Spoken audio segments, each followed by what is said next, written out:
ඊළඟට තියෙන ලස්සන කවියක් මේක. ඊළඟට තියෙන්නේ මම්ම කැමති නෑනට නෑන කැමති නෑ මට මොන්නේ සිරිපා සිඹිමින්නේ සම්මනොලගිරි පෙදෙසින්නේ මද සුළඟයි මේ එන්නේ මගේ පුතා නිදියන්නේ නිදහස මහ මුහුදක් වේ එහි උල්පත පුත නුඹ වේ ඒ බව සිහි කොට මෙලොවේ යුතුයකම ඉටු කළ යුතුය වේ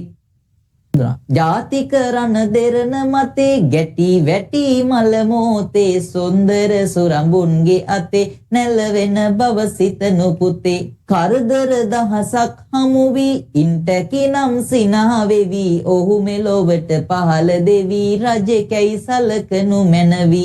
තමන් ලැබූ දිවි පෙවෙතේ කොටසක් රට සමය වෙතේ උද නොකළොත් නොබෙන් පුතේ මෙලොවට කිසි පලක් නැතේ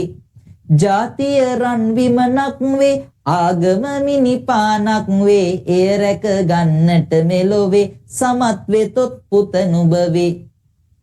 ඉටු කොට කළ යුතු යුතුයකම් ලැබුණත් ලෝකෙන් ගැරහුම් එවසන්නට පුළුවන් නම් නුඹයි මගේ පුතා උතුම්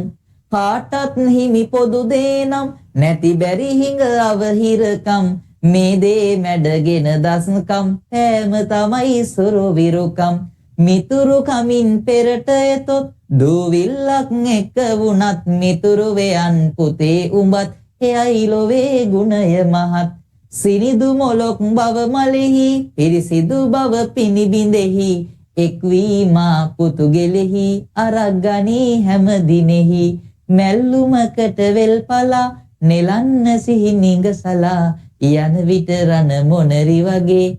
මොනර පිලක් ගැලවුණා නෑ හරි දංගෝ පිටි පඳුරු තලා